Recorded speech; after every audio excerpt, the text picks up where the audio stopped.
Welcome back to See, Hear, Feel. Today, I'm excited to continue my conversation with Dr. Eunice Yuen. In case you didn't hear the last episode, here is her biography. Dr. Eunice Yuen is an assistant professor of psychiatry from the Yale School of Medicine and Child Study Center. She integrates clinical and research work in a biopsychosocial cultural framework. She is interested in mental health from genetic and neurobiological underpinnings to practical interventions and education within communities. She looks at acculturative stress, a stress that is common to many immigrants, affecting children and families in a cross-generational manner. Dr. Yuen is the founder and director of Yale Compassionate Home Action Together, abbreviated as Chat Together, and it's a program that uses interactive theater as an educational tool to increase wellness in Asian American families across generations. In our last conversation, we left off with permission to feel, that concept, and we will take it from there. Permission to feel is really important. I've read a little bit about that concept, permission to feel. Can you talk about that concept of permission to feel? It has to do with emotional intelligence, right? At the beginning of the introduction, I mentioned about Yale Chat Together, Compassionate Home Action Together. We are using interactive theater as a tool to help teens, parents to come together to talk about something really stigmatized. It can apply to so many different places. And so we create this video skit based on many people's storytelling, based on people who identify themselves as AAPI, teens, young adult, or parents, and come up with a conversation, something really taboo, really stigmatized, mental health or racial identity. And some of the conversation did not go well. For example, the parents as first generation, they did not believe much in mental health. It's hard to understand what is it about to validate feeling, to express feeling in a Western way, like saying, I love you, I care about you. It may not be that direct and explicit, for example. But the second generation kids will feel like, oh, my parents don't care about me. This cross-cultural conflict there. So we create a lot of theater skits. And we have volunteers who wrote a skit, a video to showcase many of this conversation around mental health. And we share many of this video on social media.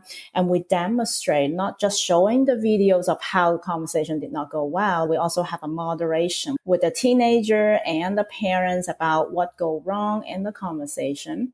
And then we bring up a lot of this concept, including the permission to feel, to help the parents understand about actually talking about your vulnerability or talking about your trauma. Many of the parents say, oh, why do I care about talking about trauma? Talking about the past and make me feel more depressed. Instead, helping the parents to understand sharing emotion is a powerful way to allow your kids to share theirs too. Bring up the past, but you need to demonstrate and model. You're the best teacher for your teenager.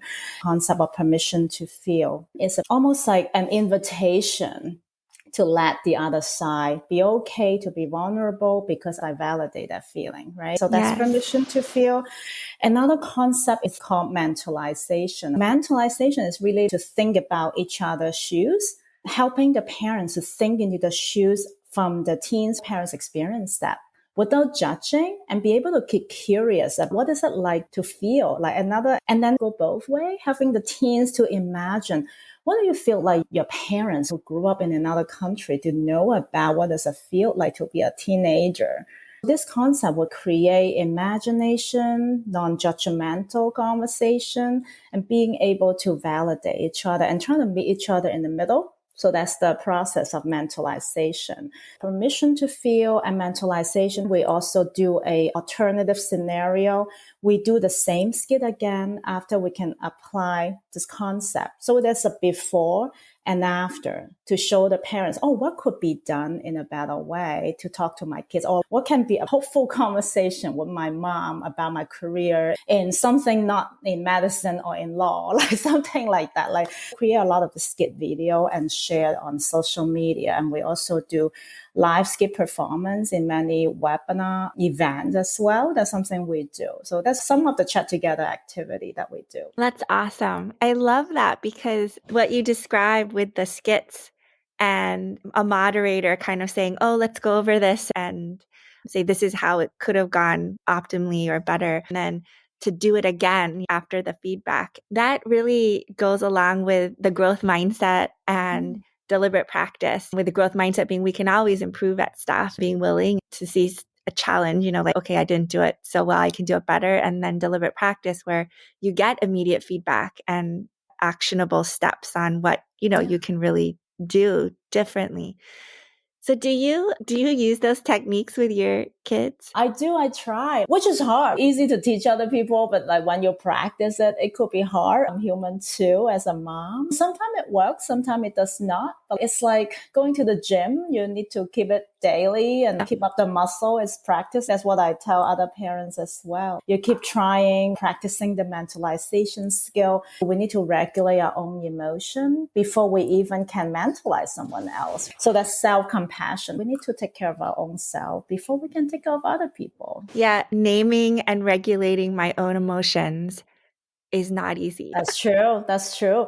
So if you think about it, if we also struggle, like at times we also feel challenged to regulate our own emotion, then we can also empathize that for our kids or for our patient. They will also struggle too. I'm a fan of Brene Brown, and her most recent book is called Atlas of the Heart. Interestingly, she starts off with saying that many people can only really name 3 emotions. I only laugh because I was like, oh, it makes me feel better, because I would definitely say that was me before I started thinking about emotional intelligence. Yeah, I related to that too. We don't have the mindset to really pause, to calm down, to really reflect on this emotion and what does that mean. And sometimes like when we are stressed, like the raw emotion can come out, but underneath there's so much to explain what emotion, what is on our mind. Sometimes we just did not have the time to allow ourselves to sit down and reflect, like what that emotion means, what the thinking means behind the emotion, and what do we do afterward to cope or not cope. And so I think that's really interesting conversation of compassion to ourselves and to help our kids to learn the same. It's hard to have self-compassion. In theory, I think it's easy, but in reality, I think it's very difficult. I hear you. I hear you. We'll try. We're human. We support each other. I think a circle like this is amazing. So we don't feel alone, that we need to manage this by ourselves. Do you have advice, especially since you specialize in the Asian American Pacific Islander community, but also the medical culture?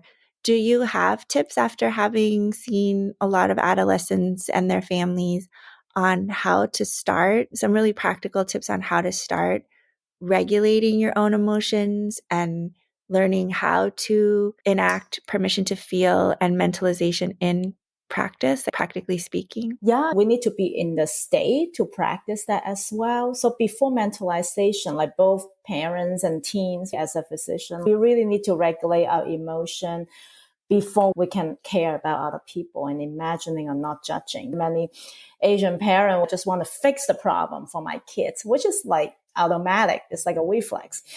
But what is missing, what could be missing in the process will be really validating our child's emotion and validating our own.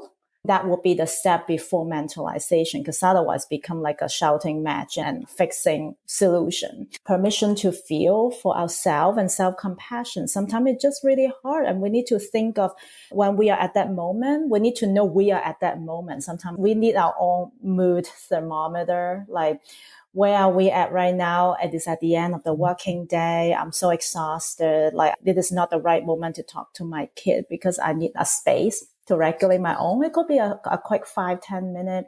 Do you have an immediate coping right away? I think the step would be really helpful in terms of practicing self-compassion and mentalization for someone you care and love. Say, Christine, you like to read. Do you want to read something? Or I want to have a shower just to calm myself, cool off my mind a little bit. So I have my moment I think that moment is very important. And that's self-compassion. Doing like quick 5-minute, 10 minutes thing. I need that. So I can feel before the conversation, tune into someone I care. So I can really listen to understand, but not listen to tell them what to do. That resonates with me in terms of like permission to feel. It helped me crystallize it in my head of what that means before I respond.